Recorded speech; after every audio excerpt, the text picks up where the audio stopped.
పక్కనా మన సౌండ్ తక్కువ వచ్చింది. బోలో దర్బార్ మైసమ్మకి, దర్బార్ మైసమ్మకి. ప్రతి సంవత్సరం లాగా ఈ సంవత్సరం కూడా కార్వాన్ దర్బార్ మైసమ్మ ప్రాంగణంలో ఎన్నో సంవత్సరాల నుంచి చాలా వైభవంగా బోనాల ఉత్సవం కానీ, పలారం బండి ఉత్సవం కానీ ఎంత మంచి కార్యక్రమం జరుగుతుందంటే, మేము ఇప్పుడు మీరు ఎట్లా నిలబడ్డారు, ఒకప్పుడు మేము చిన్నప్పుడు ఇట్లానే నిలబడి కార్యక్రమం చూసాడు. ఇవాళ అమ్మవారి ఆశీర్వాదంలో మేము ఈ స్టేజ్ పైన ఉండి ధర్మం గురించి ఒక 2 ముక్కలు మాట్లాడడానికి అవకాశం వచ్చిందంటే, మీలో ఎవరికైనా అట్లాంటి అవకాశం రావచ్చు. కానీ అట్లాంటి అవకాశం రావాలంటే ధర్మం గురించి, సమాజం గురించి, దేశం గురించి ఏదో ఒక టార్గెట్ పెట్టుకొని మనం ముందుకెళ్ళాలి. ఆ దేవుడు సేవ చేస్తే ఆ దేవుడు మనకు ఎక్కడో తీసుకుని వెళ్తారు. ఇవాళ అదే అమ్మవారి ఆశీర్వాదంలో ఇక్కడ వరకు మేము వచ్చినాం. మా స్కూల్ పక్క గల్లీలోనే ఉండే, స్కూల్ వెళ్ళాలంటే కూడా ఇదే రోడ్డు ఉండే మాకు. ప్రతిసారి వెళ్ళేప్పుడు అమ్మవారికి దండం పెట్టి వెళ్ళేది.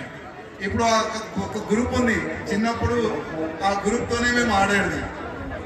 అక్కడ ఉన్నారు మా గ్రూప్. చాలా మంచి అవకాశము, ఒక మంచి సందర్భం కూడా. ఇవాళ మా అమర్భాయ్ ఉన్నారు. ఎన్నో సంవత్సరాల నుంచి అమర్భాయ్ కానీ వాళ్ళ టీం కానీ ఎన్నో సంవత్సరాల నుంచి ఈ గుడిని డెవలప్మెంట్ చేయడానికి చాలా మంది కష్టపడ్డారు. ఒకప్పుడు చాలా చిన్న గుడి ఉండే, ఇవాళ ఇంత వైభవంగా గుడి మనం చూస్తున్నామంటే వేదిక పైన ఉన్న చాలా మంది కష్టపడి ఇంత మంచి ఒక గుడి రూపము వీళ్ళందరూ ఇస్తున్నారు. వాళ్ళకు కూడా నా హృదయపూర్వకంగా ధన్యవాదాలు.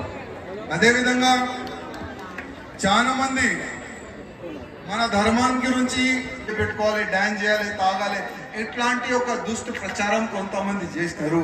అందుకోసం ఇవాళ బోనాల గురించి నేను చాలా చిన్న మాట చెప్పిన, మీరందరికీ అర్థమైంది కదా. ఎవరైనా అడుగుతే బోనాలు ఎందుకు చేసుకుంటారు అంటే దానికి మీరు ఈ విధంగా సమాధానం ఇవ్వచ్చు. అదే విధంగా మన హిందూ సమాజాన్ని కాపాడే బాధ్యత ఎవరిది ఉంది, మన అందరిది ఉంటది. ఎవరైనా బయట వాళ్ళు వస్తారా? రారు కదా.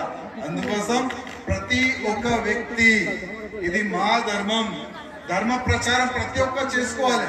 ఇది బీజేపీ వాళ్ళు కానీ, సంఘం వాళ్ళు కానీ, బజరంగ కానీ వాళ్ళే చేస్తారు, మేము ఇంట్లో కూర్చోటం అట్లాంటివి కాదమ్మా. ధర్మ రక్షణ ఎవరు చేస్తే ఆ దేవుడే వాళ్ళకి ఒక రక్షకుడుగా ఉంటాడు. ఆ ఒక మాట మీరు యాద పెట్టుకోండి. అంతే.